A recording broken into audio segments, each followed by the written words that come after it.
Good morning, good morning, good morning. It is Monday, the 3rd of February 2025. I'm Graham Hughes, and I'd like to welcome you to a special, the first of the earlier editions of Morning Brew. If you've missed this, if you're watching it on catch up, not your fault.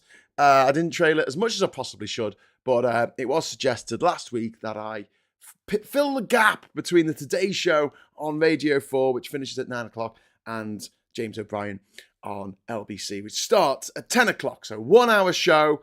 I won't feel like, oh shit, I've got to finish now because I've got overtime. So we've got a 1 hour show. We can take it easy. We can have a bit of feedback. We can read your messages.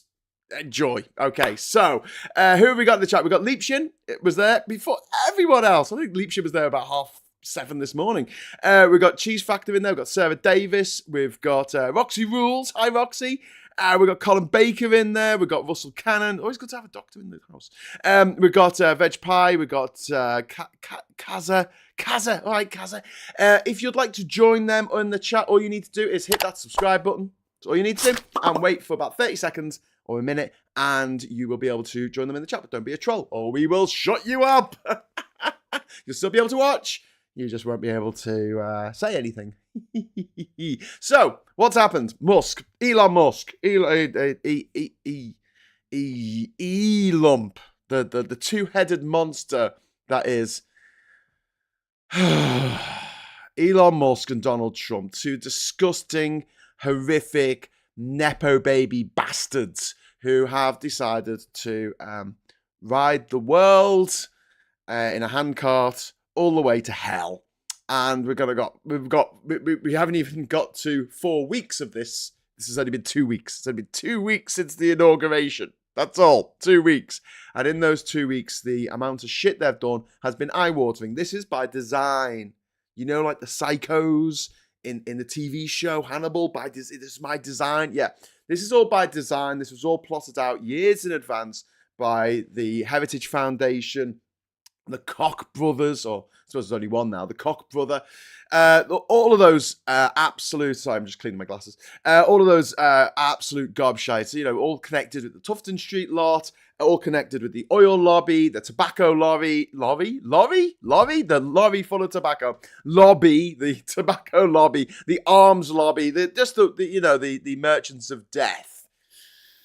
And they have been plotting this for a long time. And the idea is that they throw so much shit at you, you just shut down because there's fight or flight or freeze. And most people in crisis situations, when there is an overload of information, they freeze. This is the political equivalent of a gish gallop, which is when you say as many lies as possible in 1 minute, and then your opponent in any debate has to try and refute those lies. And obviously it takes longer to refute a lie than to say it. You know, the moon is made of cheese. Very easy to say. Took me, 1 second, 2 seconds to say that? And yet to refute it would take at least a minute. You know, you're talking about orders of magnitude to refute this stuff. And that's if you've got a good argument lined up and you've got data, and no one cares about data anymore. They just care about emotions. So this equivalent of a gish gallop is going on at the moment with the Trump administration. And one of the things that has kind of slipped under the radar, because everyone's talking about the tariffs at the moment, is that Musk's team, Elon Musk, his Doge team, the Department of Government Efficiency, which isn't a real department. You know, this is a made up drug. This is cake. This is a made up drug. Elon Musk has been handed access to the federal payment system in America. The federal payment system that handles over 6 trillion with a T in government funds, including Social Security, federal salaries, and congressional allocations.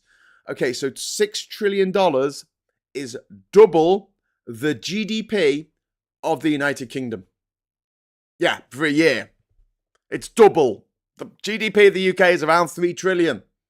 And it has been since 2007. But, you know, getting off the boil here, we're not going to talk about the British economy today. We're talking about America.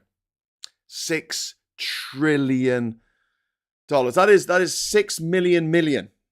6 million million dollars. That is an eye-watering sum of money. Access to this was given by this guy called Scott Bessent, who's the incoming Treasury Secretary, who's not qualified for the job, as no one who Trump is appointing to his cabinet is qualified for their jobs. This is the equivalent of, in the UK, you're generally, if you're going to be in the cabinet, you have to be an MP, generally speaking. However, there is a kind of like get out where you can appoint someone to the House of Lords and then they can sit in cabinet. So that happened with David Cameron under Rishi Sunak, where David Cameron was made foreign minister, and he was in the House of Lords, and that's why he could do that. It's like a little back door to allow for people from the Lords to be in cabinet and not be, non-elected officials. But in the US, I mean, it's madder than that. You don't even have to be in the House of Lords. You don't have to be in the Senate. You don't have to be in shit. You just have to be a mate of the fucking president, right? So he's put loads of people in his cabinet who are just cronies, who are just Trump lackeys who don't know what they're doing. He's put someone in charge of the Department of Defense, so the Army, Navy, Air Force, biggest military in the world, is now being put in charge of a Fox News host. That's right, a Fox News host is now in charge of the biggest military in the world. Yeah. So anyway, Scott Bessent gave the Department of Government Efficiency, DOGE, this non-governmental team within the Trump administration, access to this data covering $6 trillion. Millions of social security payments, millions, and who it goes to, their names, their addresses, how much money has been given to them over the lifetime. This is also to do with government contracts as well, how much money goes to different companies and things like this. It's also to do with federal employees. There's hundreds of thousands of federal employees, and now Musk has the data of everything they get paid. This is really sensitive stuff. Imagine if a criminal, a Nazi criminal, bastard, got access to all of HSBC's data, to all of its customers, how much each of them had in their bank account, where they lived, what loans they had, the historic, use of credit cards, everything about you. They knew exactly what you bought.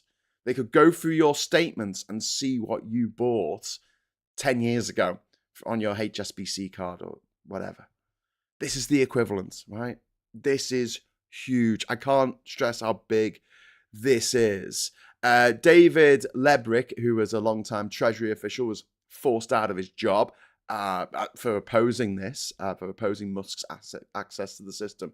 And it gives Musk's allies in his private companies in Silicon Valley access to this sensitive financial data for millions of Americans. And typically only a select few Treasury employees had access to the system. And now Musk has got it, and he can give it to any of his mates that he wants. He can download it all to a USB pen. And the Treasury payment system is vital. If it fails, it will cause a huge economic crisis. And there's those of you in the chat, I'm sure, thinking, well, sod it, it's America. They've made their bed. Let them shit in it. However, if America shits the bed, it's gonna fuck up everything for everyone else around the world as well. The old thing about if America sneezes, Europe catches a cold. Well, it'll be that, but 10 times the magnitude. Look, tampering or mismanagement in this system could disrupt social security. Military pay, who gets paid to do things for the military. So if Trump is really gearing up to invade Canada, which I think he is, and we'll come on to that later maybe, he can say, well, if you don't invade Canada, we're not going to pay you, army people. Yes, that could happen. It's not out of the realms of reality. The road to fascism is paved with people saying you should stop overreacting. Okay, let's just be eyes open at what the hell's going on here. Clear about what is happening. It would also, it would also shake the faith in US markets. And this is the thing about markets, the stock exchange and shit, NASDAQ, and it's all to do with faith. The crypto shit is all to do with faith. It's just a faith that it'll go up. most crypto stock goes down most of the time. And the people who make money from it are the people who make YouTube videos telling you to buy crypto. But sometimes it goes up and people make a bit more money. And that's great for them, I guess. Not so great for the people at the bottom of the pyramid who tend to lose out. Because it is just a massive pyramid scheme. But it's based on faith. It's based on the idea that it will go up in value. And if you lose that faith, which is quite easy to do with the stock market and things like that, then you're opening the door for a financial, economic catastrophe of biblical proportions. But this is the idea that they're going to undermine the US government's ability to manage its own finances. You know, this is big. This is huge. This is very, very horrific. Because you know what Musk can do with this data. First of all, massive financial surveillance on a biblical scale. He could track every dollar the US government spends, giving him insider knowledge of government contracts, defense budgets, and corporate subsidies. Think what you could do with that insider knowledge. You know, you want to gamble on the stock exchange, but you've already got the sports almanac from 1950 to 2000. So you know who's going to win the Super Bowl every year. That's what he's got. Also, if Musk, I keep calling him Trump, but you know it's President Musk, isn't it? If Musk gains influence over Treasury payments, he could delay payments to political opponents or favor companies that he supports. I mean, think about it. He's controlling the government purse strings. He'll just say to the Democrats, I'm not paying you. Not paying you unless you go along with this invasion of Canada or this invasion of Panama or this invasion of Greenland. Unless you go along with this, we're not interested. And then there's selling the data. I mean, data is one of the most valuable commodities we have in the world right now. That's why the people who peddle data, people like Zuckerberg, are so fucking rich, because they have the data and they sell it to advertisers and the Chinese government and whoever wants to buy it. You know, that's fine when they do it. If TikTok try and do it, that's another issue. But, you know, they're trying to do it. Great. Go ahead. Go with God, my Christian child. Jesus. But yeah, it's a gold mine. It's an absolute gold mine. Beyond the gold mine. It's every gold mine in the world put together. And he has access to it now. It's government data. He could sell insights on federal spending, aid distribution, financial flows to hedge funds or private companies. I mean, there's so much stuff that he can sell that, you know, he's already the richest man in the world. But I predict by the end of this year, with this heist, he will be the world's first trillionaire. Because he's stolen the sports almanac. He's done a biff. He has stolen the sports almanac. And this is it. This is what he's been allowed to do by the American government under this fat, disgusting blob of a man, Donald Trump, who I really do want to not be with us anymore, one way or another. Anyway, so and then you've got the worry about using AI analysis to, you know, control federal spending. He could potentially reduce government financial flows under the guise of efficiency and make sure that the people that they want to target get targeted. If you have a foreign sounding name, you won't get your social security check. If you have a foreign sounding name, you won't have, or, you know, Spanish sounding name, or, you know, your name sounds not obviously white Anglo-Saxon Protestant, you might find that you don't get your Medicare or your Medicaid paid for. That'll be nice, wouldn't it? So, you know, you turn up, you have your operation, you know, you've got some horrible disease, you think you're covered, and then Musk says, no, actually, I'm the richest man in the world. You can go and get... Paul Ewan, thank you very much for the super chat, my friend. 9 a.m. starter coffee, Graham. Best description for the orange one this week. The sentient colostomy bag. Oh, God. Yes, it's actually that's a very good... Yes. But thanks for the super chat. So, yeah, and then, you know, we've got the potential undermining of Social Security and public programs with access to benefit distributions. Musk could push. It's early. It's too early for doing this. Musk could push for the privatization of government services to further his libertarian agenda. Libertarians are posh little rich boys whose daddy gave them loads of money and don't think they should have to pay tax like the little people because daddy gave me an emerald mine.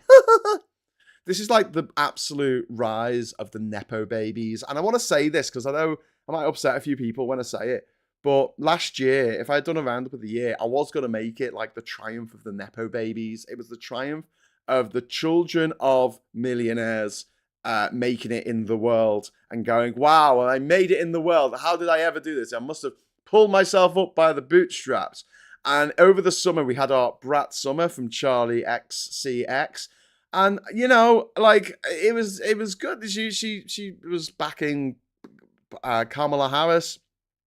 And that was good. But Charlie XCX went to private school in the UK. Like, her parents were rich. Like, it was the triumph of the brat babies being like, wasn't brat, mate. It was rich. It was nepo babies. The word should have been nepo, I think. Short for nepotism, as in giving your nephew a job. You know, like, that's really what it was last year. The nepo babies finally took over the world and created what Supertansky calls the Nerd Reich, which I particularly like. Oh, actually, we've got a super chat just come in from SG. Sorry, I just read Genuine Q. It's like hard to read, isn't it, with the orange and the white. Oh, anyway. But SG, thank you so much for the super chat. It's very kind of you. Genuine question: where are the famous checks and balances of the US system? They're not there. They're not there. Where are the Democrats? Why am I driven by anxiety when the actual people in opposition in the US seems to be such wimps and don't seem to care? I think they do care. I just don't think there's anything they can do about it, SG. And I hate to be the bloody Debbie Downer in all this, but I did say this in a video that I filmed nearly 2 months ago now at the Niagara Falls. I said, the Constitution is not going to ride in on a white horse and save you. Those checks and balances are bullshit because of the point that I keep making about the Constitution is, if not, look, people go, oh my God, you know, it was set up by clever men. Yeah, clever men who knew less about the world than you do, who didn't know about germ theory or didn't know about evolution, didn't know about space travel, didn't know how to fly, didn't have a phone, didn't have access to Wikipedia. These people were clever for their age, but nowadays they would be in the slow class, you know? They would be right at the bottom because they wouldn't have a clue what the hell was going on in the world. Things change, but the Constitution remains the same. The Constitution is this bulwark against fascism, and it's not. It's really not. And I'll go back to the point that I keep making about the Constitution, because there was a time when the Constitution meant that they could kill people in America. The government could legally kill people in America. Can you believe that? They had a death penalty like they have in, developing nations that haven't quite got with civilization yet. And they had this thing, the death penalty, and that was fine until the 1970s. And the Constitution was not changed. They didn't alter a single letter. The Supreme Court looked at the Constitution and went, actually, when it says that we're not allowed to have cruel and unusual punishments, we interpret that as including the death penalty. So they had a countrywide moratorium on the death penalty. No one was executed in the 70s into the 80s.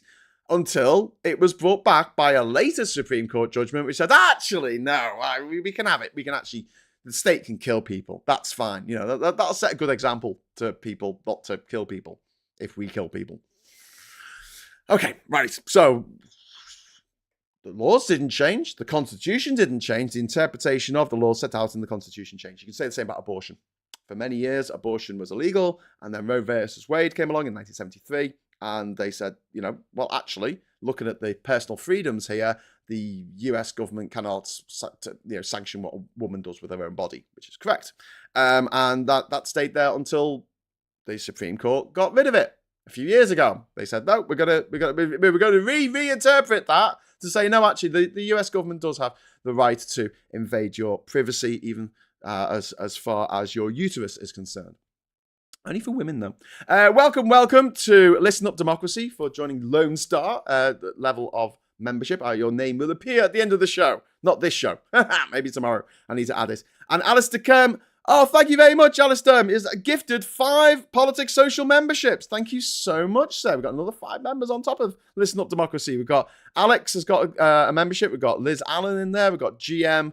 Lovell. We've got Paul Spectrum. Great name. We've got Green Thumb. Thank you so much to Alistair for gifting those memberships. Your name will appear on the end of the show. I'll sort that out for you tomorrow. I hope.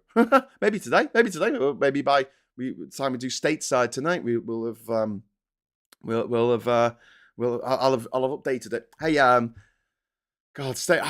I said this before, but I was hoping to wind up stateside. Like after the election, I didn't think there'd be much American politics to talk about.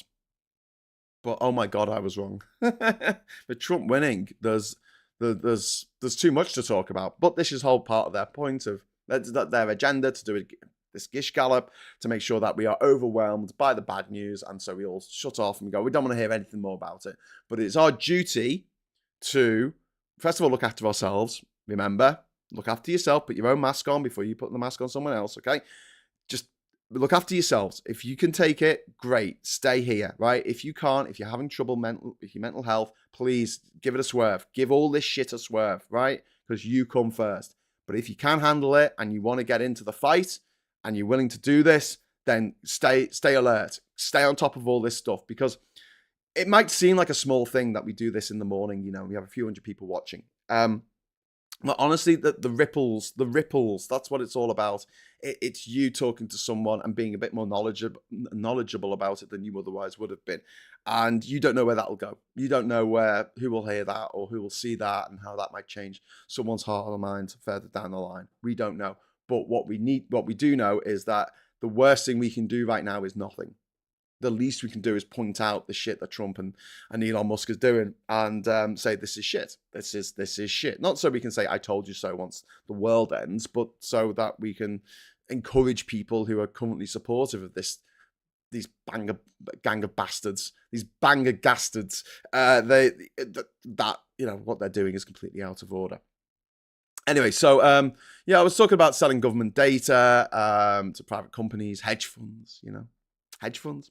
So if a government contract is going to end on a particular company that gets a government subsidy for XYZ, Elon Musk will now know that, and he can sell that data to a hedge fund, so the hedge fund can invest heavily in shorting that stock because they know that stock's going to go down as a result of the suspension of the federal funding. And then you've got the fact that Musk has his own companies that get money from the US government. He's got SpaceX, he's got Starlink, Tesla. They get money from the US government. SpaceX gets an eye-watering sum of money from the US government. And he's got to be able to just channel more money into it from the American taxpayer, from the stupid yokel living in a swamp in Alabama, working every hour that God sends in a swamp, doing swamp things, I don't know, and he has to pay a good proportion of his income in tax, and essentially he's going to be giving loads of money to the richest man in the world, whose Trump poodle he paid for to be president. So, this isn't just about efficiency. It's a power grab. This whole thing that Elon Musk and Trump are doing, it's a power grab that allows an unelected multi-billionaire, the richest man in the world, unchecked access to one of the most sensitive financial systems in the world. It mirrors with what Trump did with Twitter, firing experts and replacing them with loyalists, but now at a federal level. And we saw how Twitter went just to shit after Elon Musk took it over. I want to say it's halved in value. It hasn't. It's way more than that. It's worth a fraction of what it used to be. It falls apart. It doesn't work. He couldn't even get a phone call with the president to work. He couldn't broadcast a phone call. I'll say again, we have done on this channel over 1,600 live streams, and 99% of them go off without a glitch. We do have glitches now and again, but this is just me. You know what I mean? It's not a company that I've just bought for $44 billion. That is off the charts, just bad. But when, his phone call with Donald Trump goes offline, nobody dies. But when people leave from air traffic control stations because they don't feel welcome anymore, maybe they're not a white, middle-class, middle-aged, cisgender, heterosexual dickhead. Maybe not. So maybe they want to leave. Trump has said he's going to pay for people. He's going to get rid of all the DEI hires, all this kind of shit, right? When that happens, people fucking die. That is it. Planes crash. Planes crash into helicopters. Trump's been in charge for less than 2 weeks at the moment, and already we've had 2 plane crashes. I mean, could just be coinky dinky. Could be. If left unchecked, Musk and Trump could reshape the financial system in ways that benefit corporations and the billionaires at the expense of ordinary Americans and ordinary people across the board. And the US government has never allowed this kind of private control over Treasury operations before. It is absolutely 100% unprecedented, and it's extremely, extremely dangerous. I really need to stress to you how fucked up this situation is. The bottom line is that Musk and Trump are playing with fire here, handing control of America's financial backbone to unqualified, self-serving tech bros, the Nerd Reich. The potential for corruption, market manipulation, and economic disaster is off the charts. I mean, the potential for all of that is looking quite horrific. Now, you imagine a situation in which Trump decides to invade Canada because they shut off the oil, and he's like, I need the oil. Don't forget, 62% of the oil imports into America come from Canada. 62%. So Canada's got a lot of power over America when it comes to its power supply, but they can turn that off. They can shut it off. If they do, is America going to invade? They might. Will people object? Americans have said to me, but no, Graham, the army will say no to Donald Trump. Yeah, the ones who say no, Musk will stop paying them. The ones who say yes will get the money that should have gone to the people who said no. So they get double the money for going and invading Canada and murdering innocent Canadian men, women, and children. For oil, for money, for power. Look, Musk and Trump need to be stopped. They need to be stopped, okay? I don't know whether they're going to go down Luigi's Mansion kind of route or they're going to go down some other way, but, they've got to go down. They have to go down. There is no two ways about this. If they continue on as president and vice president, I don't know how the relationship works between these two monsters, they are going to ride the world off a cliff. The world economy, not just America, the world economy off a cliff. At an incredibly dangerous time to do that. And the maddening thing is, it's so self-defeating because it takes me back to the days of austerity when we were saying, this is ridiculous. The way you make money is by making money move. The more money moves, the more money we all make, right? The better the economy does. If everyone is stuffing used £5 notes into their mattress, that doesn't grow the economy. If everyone's hoarding their wealth like Smaug the Dragon, it is not helping the economy. And yet this is what Musk and his tech bros, Jeff Bezos and Zuckerberg, this is what they're doing. They're hoarding the world's wealth for themselves and letting everyone else fight over the pennies that are left. And it's got to stop. It has absolutely got to stop. I hope it stops sooner rather than later. But it was a good question earlier. What are the Democrats doing? Where are they? Why aren't they trying to help? SG asked this question. Where are the Democrats? They're in I think they're in a state of disbelief. I don't think they have the imagination to think oh my God, this is actually happening. It's actually real. It's going on right now. I just don't think they do. They're being very mealy-mouthed about it. I don't think they're responding as robustly as they should. They're not giving people the assurances that they should be giving. But then maybe that's because there are no assurances here that they can give. Trump has taken complete control of the government. He has put his fingers into the financial services of the financial system of America, of American government, and it's going to be very, very difficult to get those fingers out now that he's his little tiny, podgy, little weird hands that he's got in that pie. It's going to be very, very difficult for them. But that wouldn't stop me from trying, at the very least. But at the same time, I honestly think Trump is going to murder as many Democrats as he can get away with. Not necessarily Democrat voters, but certainly Democrat lawmakers, senators, members of the House of Representatives. There's only a few hundred of them. And he will pay his militias handsomely through federal funds for committing these crimes. They will be arrested in the middle of the night. Their families will be shot against the wall. And, this sounds like I'm off going crazy here.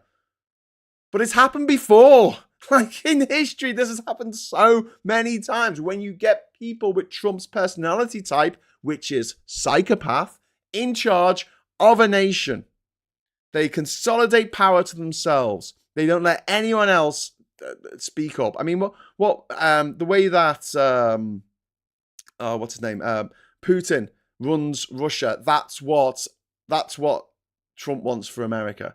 He will imprison his political opponents. He will make it look like an accident. He'll make it look like a suicide, like he did with his Bezzy mate, the paedophile Jeffrey Epstein, who the paedophile Trump went to paedophile Island with paedophile Jeffrey Epstein to abuse children on Jeffrey Epstein's island. I mean, all these Trump voters don't care about that. They would let Trump, bathe their granddaughter.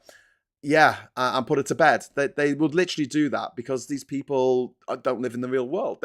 They don't believe the evidence of their own eyes and ears, which is the final, most important statement of Big Brother, wasn't it, in 1984? Don't believe the evidence of your own eyes and ears. It's up to us on this side of the equation to of this side of the the oncoming war to keep on telling the truth, keep on believing the evidence of our own eyes and ears, because Islam aren't going to do that.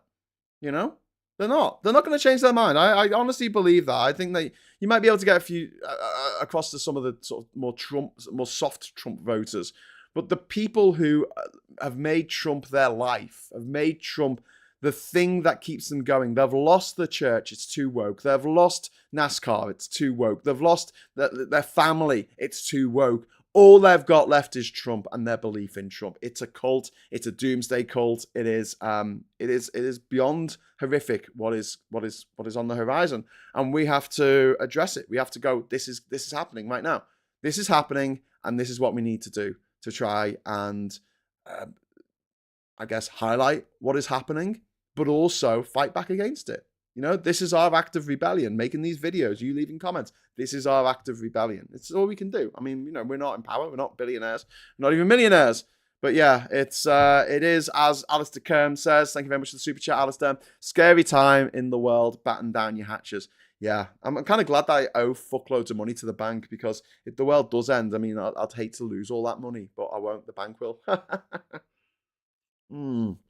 Anyway, the world's not going to end. The world will still keep ticking on, and I don't think humanity's going to go extinct anytime soon. But that doesn't mean that like good times are ahead. It really, really doesn't. And humans are going to have to adapt in so many ways.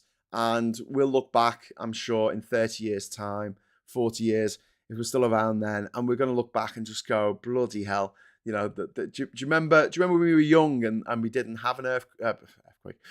Remember when we were young and we didn't have hurricanes every day in the UK, or forest fires or floods? And remember when you could just like walk out your house and just walk down the street like a normal person? You didn't have to go in an armored tank to stop all the shit that was going down. Remember those days? Yeah, they were great. But we got bored, and boredom is the biggest killer of humans. I think. I think why people who are old and retired and the partner passes away and then they pass away very quickly afterwards. I think it's out of boredom. They've just got no one to talk to. They've got no one to keep them interested, and you've got people who do daft things because they're bored. They go, oh, I wonder what this button does, and then the plane explodes. So yeah, boredom. I think people were bored.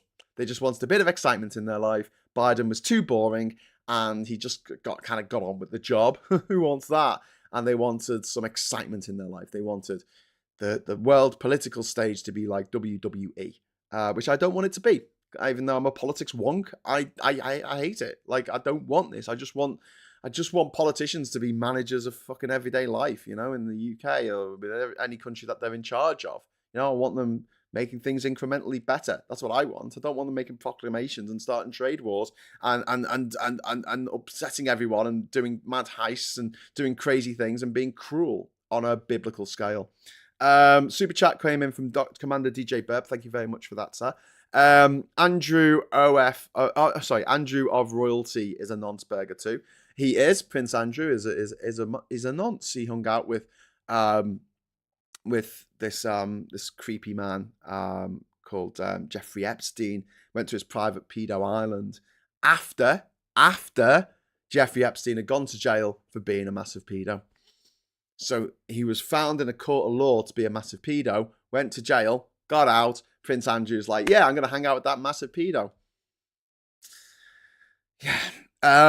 Chris C, do you think our government will stand up to Trump? Yes, I do, Chris, to a certain extent. And I think you're very right to ask that question. Keir Starmer today is attending the first European Leaders Summit since Brexit that we've attended. And I think this is going to be high on the agenda. What the fuck are we going to do about Trump? Like yesterday, Trump said that the UK has been a very naughty country and must be punished. Puts the lotion on its skin, or anyway. He said it was. He said basically the EU and the UK have just taken things too far, or whatever. He said. So he's obviously gearing up for trade tariffs against the EU and the UK. Now, what he might do is he might try and play the EU off against the UK. So he'll say, well, I'm going to impose trade tariffs on the EU, but not on the UK at the moment. So that people who are Brexity go, oh, look, Trump's looking out for us. Isn't that amazing? Don't fall for it. Well, I'm sure you won't. You're far too intelligent. But don't let the Brexiteers fall for it, because that's obviously some political engineering of Trump. What he'll do is, when it comes to the EU and the UK, whether we're part of the EU or not, we are bound together by our economies like you would not believe. Like, our biggest trading partner is the EU. It's not the US. The US is our biggest trading partner as just an individual country. But we trade way more with the EU. So if they are suffering, then we're suffering. It's as simple as that. A trade war makes the whole world suffer. We've got David Faulkner here with 78 Hong Kong dollars. Thank you very much. The inequality between rich and poor is growing. If it carries on this way, UK and UK only will look at Afghanistan, Nigeria, and Mexico as example, and see what you're going to look like if you, with a lot of folk in poverty. Yeah, absolutely. I mean, the money needs to be there, and they need to be flowing around the system. If no one's got any money to start a business, to employ people, to create things, to manufacture stuff, to sell services, whatever it is, if there's no money, then people have no money. Like, there's not a magic money tree. Well, there is when the government want there to be, but. So what's the fight back? What's the fight back here? We've got the what they called the Canadians and what they can do, and what they've done is quite interesting, and it's similar to what the EU did back in 2002, when I think it was like punishment or something because the EU, some countries in the EU like France didn't join in. George W. Bush's daft military adventures or something like that. I can't remember quite what it was, but George W. Bush put tariffs on the EU, so the EU responded, and they did what Canada's doing now, which is they targeted certain things in certain states that they knew would enrage the base that normally vote for the Republicans. So they went after Harley Davidson motorbikes. They went after Florida oranges. They put like massive tariffs on Florida oranges. Florida at the time was a swing state. And by targeting like that kind of thing, the Canadians have done the same thing. They've now banned alcohol coming in from the US from red states. So like things like Kentucky bourbon and stuff like that. It's not going to be able to be sold in Canada at the moment. And this is a good way to respond, because it puts pressure political pressure on Trump to stop this nonsense. However, and I'm very sorry to be, the person who has to say this, but it's a fact that we've got to consider. We will consider it in a moment. But first of all, I'm just going to consider Katrina Tam as the most awesome person ever because you've just given me £20. Thank you so much, Katrina Tam, for that wonderful super chat. Morning, Graham. I can't stay. I'll watch the rest and catch up. Have some money in the meantime. Thank you. I started writing a rap diss track against Elon Musk, and Trump. Can I email what I've got so far to you? Yeah, of course you can, Katrina. Yeah, absolutely. So email away. But yeah, here's the problem, right? So whereas this strategy worked for the EU in 2002, I think in 2003 that George W. Bush blinked. He did actually back away from it because there was an election coming up.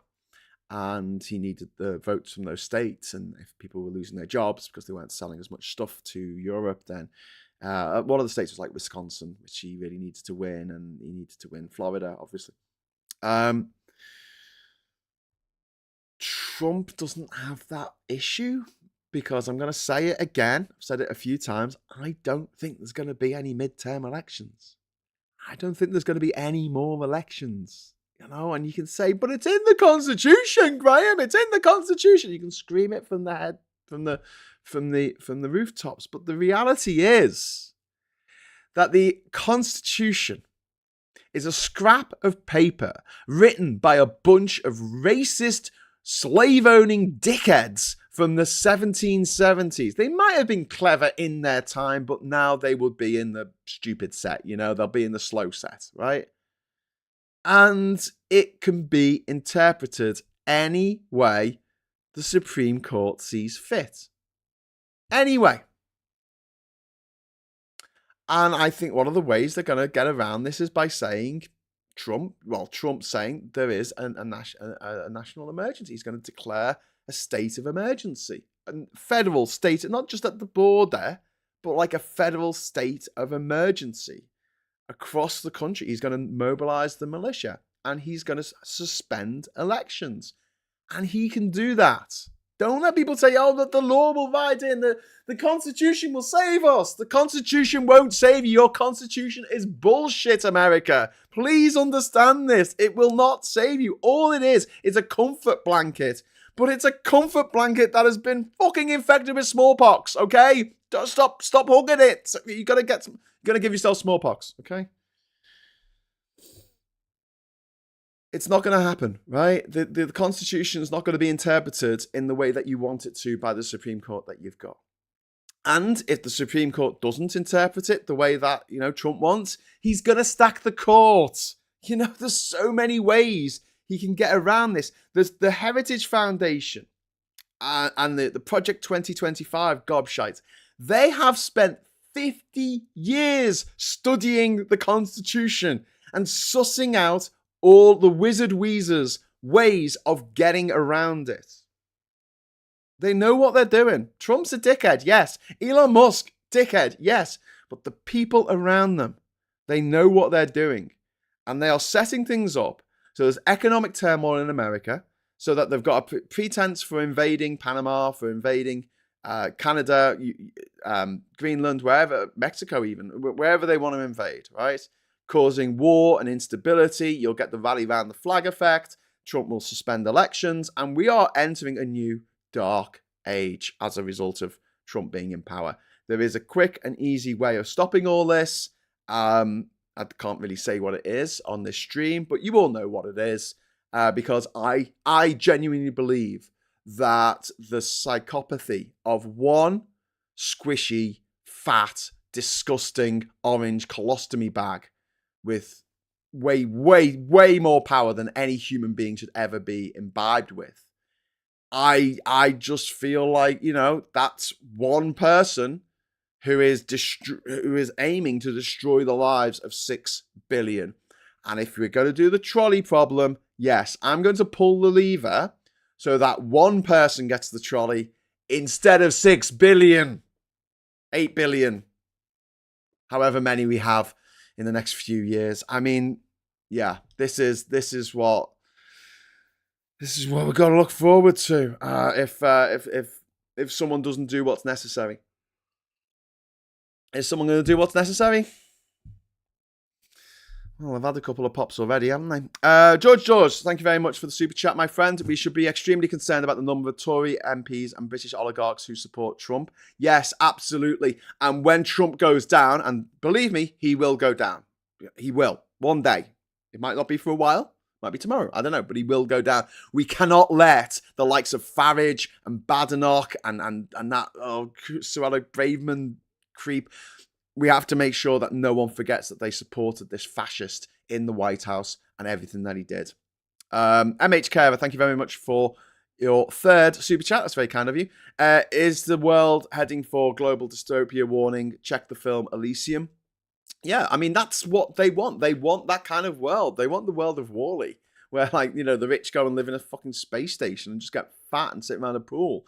That's the world they want to create, you know, this world of unstoppable consumerism. And it's got to end.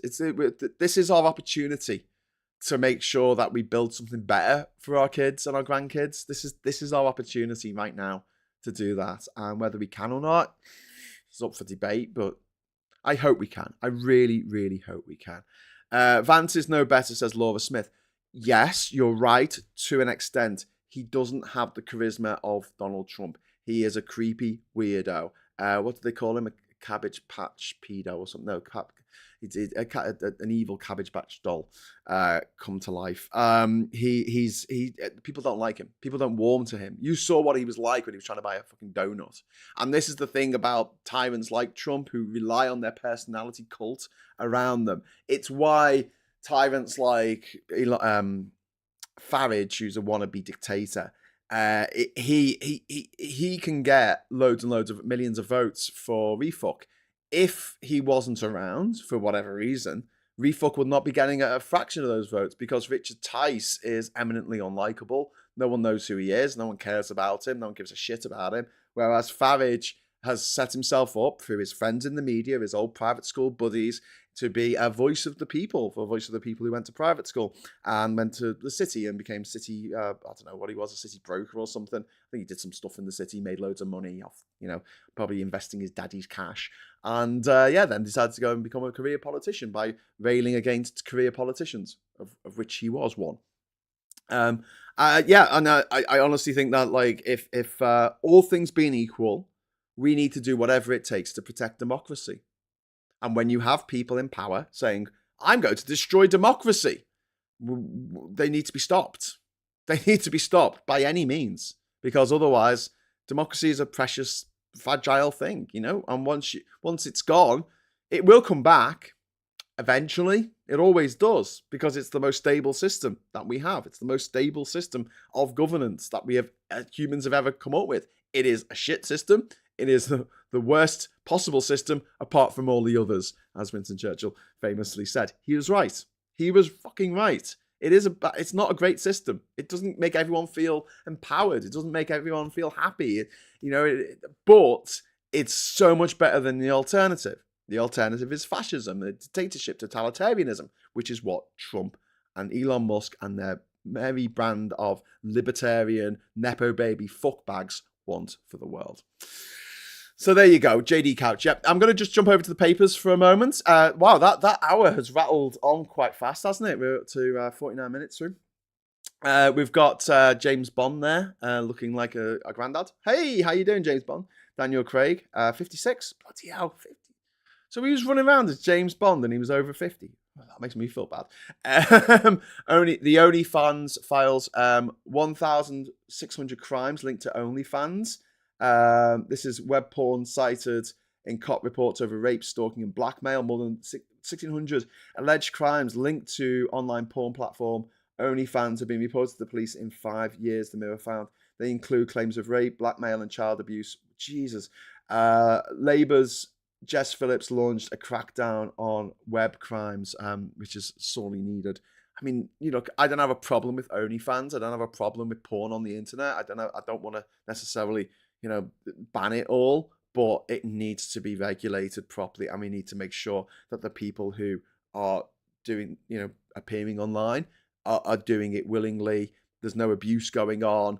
One of the things that I thought was good about OnlyFans is it was people, doing their own thing, seemingly, but obviously, any system is liable to for corruption and evil, and that's a lot of crimes. That is a shitload of crimes over 5 years referred to about OnlyFans.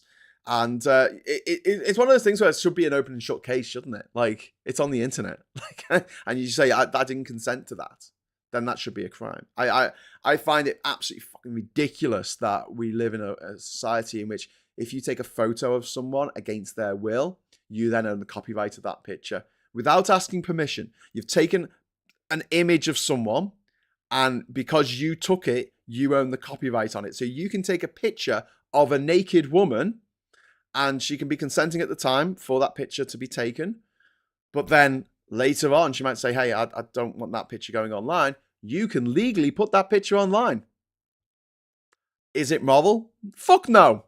Is it right? Fuck no. Is it abuse? Fuck yes. It's sexual abuse. I think people who do that should be put on the fucking sex offenders register. That is a disgusting thing to do. If someone said, I don't want that image of me being on the internet anymore, or, being on the internet at all, and you're saying, but actually, I own the copyright for it. So, protections need to be there. There need to be guardrails in place to make sure that everyone is safe. But we live in a country, and I'm not going to go off on one about prostitution and things, but there's a lot of sex work in this country that is not in any way helped by the laws that we have. And it puts women, especially, in danger every day that they're working, they're doing their job, they're doing the thing that they do. And for some reason, so this, I don't know, Victorian moralistic bullshit of like, oh, well, there's no way to make a living, darling. Fuck off. If people want to make their living that way, they can do, and they should be able to do that in a safe environment, in a safe way. But yeah, obviously that's not the situation at the moment. Hopefully Jess Phillips is on it and we'll sort stuff out. French tell UK to eat humble pie on Brexit, says the Times. PM is first to attend EU dinner in 5 years. Push for new defence pact as part of reset. I don't understand why what's this got to do with Britain eating humble pie. I hate Murdoch. I hate his fucking rag newspapers like the Times that pretend to be, who's the Times of London, chap? It's a very posh newspaper, Uncle Bulgaria reads the Times every day. Yeah, but it's not what it was. It's a tabloid shit piece of shit at the moment. Right, so there we go. We've got the Daily Heil here. Struggling businesses to pay price of Starmer's Brexit reset. Labour's new betrayal, apparently, because locking us into the EU's net zero policy will mean higher costs for firms. Experts want no, it won't. No, it won't. The faster we get to net zero, the more money we're going to make because we can make our own fucking energy. Okay? Stop letting them peddle this bullshit about net zero. Net zero is brilliant. We need to head towards net zero as quickly as possible because it means that we will control our own means of energy production. We're not reliant on Angola and Nigeria and Saudi Arabia and fucking Russia for our energy consumption. Do you know what I mean? Like Qatar for our gas. We're not reliant on Qatar. So the Emirate of Qatar can't just, the Emir of Qatar, or the King of Qatar, whatever the leader of Qatar is called, can't just turn around and go, oh, well, I don't like the UK anymore. I'm going to shut off its energy supply. Woo! Yeah, let's stop doing that. Let's stop doing that. Let's make our own fucking energy. Bloody Daily Heil. Daily Telegraph. EU warns Trump, we will not be bullied. And that's quite right. I mean, the EU has nearly over, I think now, over 500 million people in it. Much bigger than the US. Oh, we just got a super chat just come in from John C. Thank you very much for that, my friend. That's very kind of you. Blood on the Streets, How to Make Money, etc. by Daddy V. Smaug. We need to challenge our own homegrown fascists again. You're on top form again, Graham. Grateful to you. Oh, thanks very much, John C. That's very nice of you to say. I'm trying my best. But I've got a new monitor. I've actually got 2 monitors now, so I can read the newspaper and see your messages and see the stream still working and see that my sound is still working for the first time ever.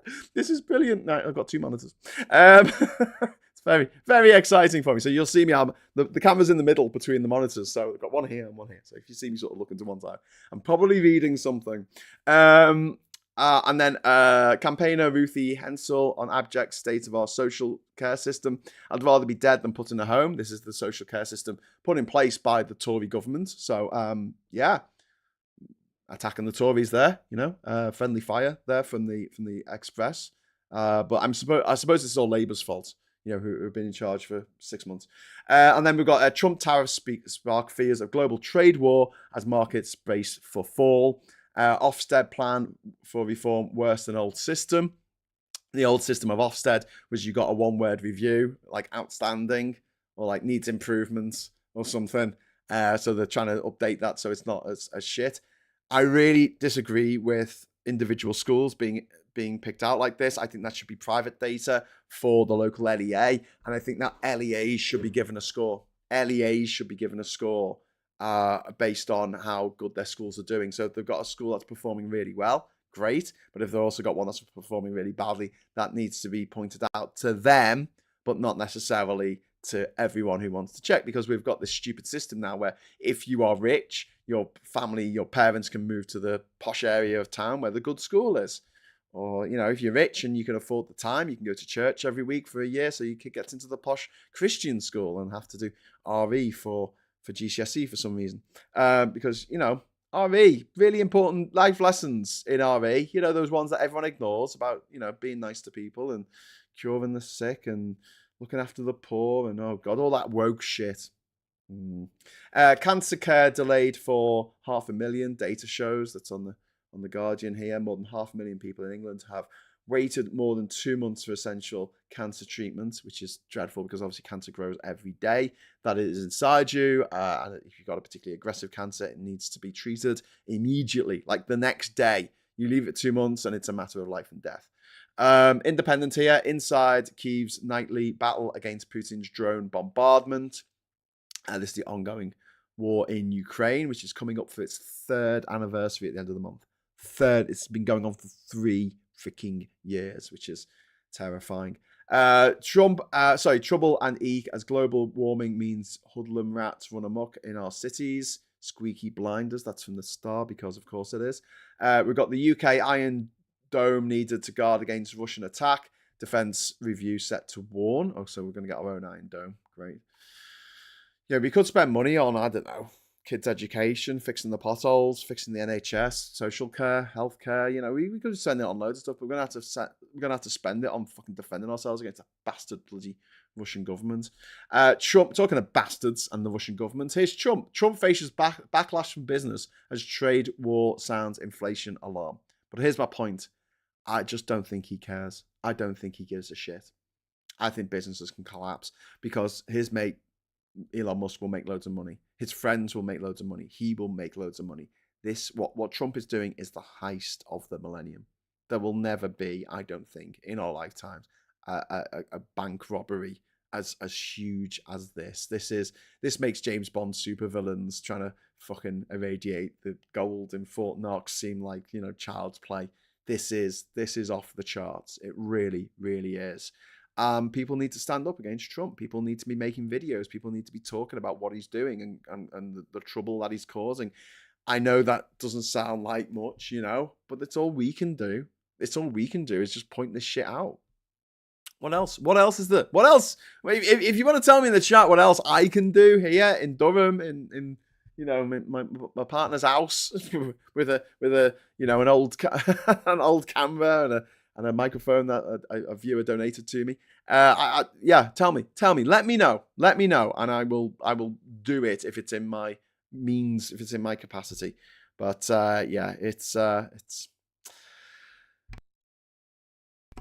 it's not great. It's not great, the state of affairs. But what is great is you. You're great, and thank you very much for sticking with us through all this. I'm going to just try and do something, and if you can bear with me, I want to just see if I can shunt you over to LBC. I don't know if they'll let me do this because they don't normally let me do crazy things like this. But I'm gonna give it a go. If I go to redirect, so if because what I can do is when I finish, I can make it now. No, it's not coming up. Oh, hang on. Search videos from other channels. Okay, let's try this. LBC, because you can watch James O'Brien, can't you, on the internet? Do you know that's really annoying? I can put you through to Talk TV. I can put you through to Talk TV, but I can't put you through to LBC. I can't put you through to it. That's ridiculous. They should make that something that we can do. Yeah, I can put you through to some Arabic TV news channel if you want. No, I'm not going to do that. But yeah, just checking it out. Just checking it out. Checking it out. The problem with giving LEAs a rating is a lot of schools are now academies and don't fall under the LEAs anymore. Yeah, Night Parade, that's true. But then, you know, maybe if they're an academy, you make an exception and they do get an individual score because they're basically businesses, aren't they? Basically businesses. Lewis Goodall on LBC. Oh, right. Okay. Is it not James O'Brien? Is he off? I don't know. So I think it's fair people have to apply, but once accepted, they should be given everything they're entitled to rather than having to figure it out themselves. Yeah, Martin, they should. We used to have citizen advice bureaus in every town and city and stuff. And the Tories have really, really driven all that help down that people used to get, that support for when you needed to, do something. And now we're just relying on Googling. People get a massive electricity bill and they just Google it. And it might not be the right information because Google's fucking awful at the moment. It gives you the AI overview. I mean, it's really shit. I'm getting really pissed off with Google and the fact that I type in, I just want to know something. I just want to know a fact and it'll just make something up. The AI overview will make something up. And I'll be like, that doesn't look right. And then I have to do more fucking investigation. I have to do more Googling to actually get the correct answer, which isn't what the AI overviews come up with. It's so frustrating. And I wish I could just turn it off. I suppose I could just use a different search engine, but I think Bing does the same thing these days, doesn't it? Anyway, in conclusion, the bottom line is this is going to be a disaster. End of giving Musk this information. He is not going to use it for good, is he? He's not going to use it to cure the sick or to alleviate poverty around the world or find a cure or a vaccine against malaria. He's not going to do that. He's just going to take it all for himself and dance around like a complete prick on a stage, surrounded by dickheads who are all dancing to his tune. Not many Cybertrucks in the UK, but I'm seeing a lot of videos on Instagram and TikTok and stuff of people seeing a Cybertruck and going, oh, I've got a can of spray paint here. I'm going to let my feelings known. And, I would normally never, sanction someone bloody, vandalizing someone else's private property. But in this case, I might be willing to make an exception because we're dealing with fascists here. We're dealing with fascism. And I'm sorry, but if you buy a swastika off Elon Musk's company, you are supporting fascism. End of. You are supporting the fash. And you need to stop doing that because the last time the world went down this dark and dangerous route, hundreds, thousands, millions, tens of millions of people died screaming. And I don't want that to happen to our generation. Darren Christian, James O'Brien isn't live. He's on holds for 2 weeks. Oh, well, there you go. Well, Lewis Goodall. I'll send you over to Lewis Goodall. Thank you very much, Darren, for the super chat there. Okay, I'll be back tonight at 8 o'clock for Stateside. So please join us for that. It'll be fun. We'll be talking to Mikey Famine and arguing, obviously, over what's happening in the US and what I think is going to happen and what he thinks isn't going to happen and possibly guns. I don't know. Usually happens. Usually goes down that way. But listen, thank you very much for joining us on the first of this new Morning Brew format. It's just times, really. And go and have fun with Lewis Goodall. Maybe give him a call. Maybe give him a texty. You can text them now on WhatsApp. You can text LBC. I've never got a response, but I like to text in now and again. But yeah, until next time, I'll say thank you very much for the chat. Thanks so much for the super chats. And I'll just say hello, good evening, welcome, and goodbye.